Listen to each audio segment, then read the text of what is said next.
আপনি কি জানেন একদিন কাবা ঘরও ধ্বংস হয়ে যাবে?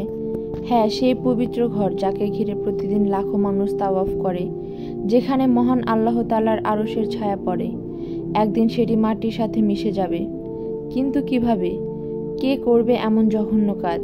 আজ আমরা জানব সেই ভয়ানক ভবিষ্যৎবাণীর কথা, যা বলা হয়েছিল প্রায় 1400 বছর আগে। রাসূল সাল্লাল্লাহু আলাইহি ওয়াসাল্লাম একদিন সাহাবীদের বললেন, ইথিওপিয়ার এক ব্যক্তি কাবা ঘর ধ্বংস করবে।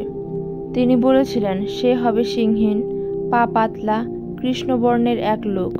সে কাবার পাথর একে একে খুলে ফেলবে, এমনকি পুরো কাবা ধ্বংস করে ফেলবে। তখন আর কেউ বাধা দিতে আসবে না, কারণ তখন পৃথিবীতে কেবল খারাপ মানুষই টিকে থাকবে।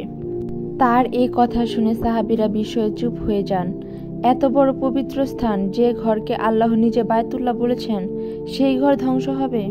কাবা শরীফ মুসলমানদের কিবলা, যেখানে প্রথম কিবলার নির্দেশ ছিল, যেখানে হাজরে আসওয়াদ আছে, যেখানে রাসূল সাল্লাল্লাহু আলাইহি ওয়াসাল্লাম নিজে হাতে পাথর বসিয়েছিলেন। এই ঘর প্রথম বানিয়েছিলেন হযরত আদম আলাইহি ওয়াসাল্লাম, পুনরায় নির্মাণ করেছিলেন হযরত ইব্রাহিম আলাইহি ওয়াসাল্লাম ও ইসমাইল আলাইহি ওয়াসাল্লাম।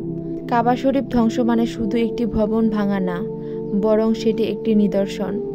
যেদিন কাবা ভাঙবে সেদিন পৃথিবীতে কোনো ভালো মানুষ থাকবে না। কিয়ামতের আগ মুহূর্তে এই ধ্বংস হবে। তখন মানুষ হবে চরম বিপথগামী। আল্লাহর ইবাদত থাকবে না, কুরআনও মানুষ ভুলে যাবে।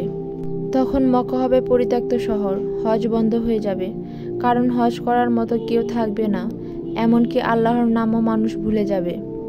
ঠিক সেই সময়ে ইথিওপিয়ার এক লোক কোনো রকম যুদ্ধ ছাড়াই প্রবেশ করবে কাবা শরীফে। তার হাতে থাকবে একটি ছোট কোদাল। সে একে একে কাবার পাথর খুলে ফেলবে, একটি করে আরেকটি করে। আল্লাহ তখন সেই দৃশ্য দেখবেন, তার পবিত্র ঘর ধ্বংস হচ্ছে, কিন্তু তিনি কোনো প্রতিরোধ করবেন না, কারণ তখন তার বান্দারা তাকে ভুলে গেছে। এই হাদিস আমাদের সতর্ক করে, এই ভবিষ্যৎবাণী আজও সত্য হয়নি, তবে রাসূল সাল্লাল্লাহু আলাইহি ওয়াসাল্লাম এর প্রতিটি কথা সত্য। এই হাদিস থেকে আমরা কি কি শিখি? আল্লাহর ঘরের সম্মান রাখতে হবে, ইবাদতে অলসতা করা যাবে না, যেন আমরা সেই সময় না দেখি যখন কাবা ধ্বংস হবে।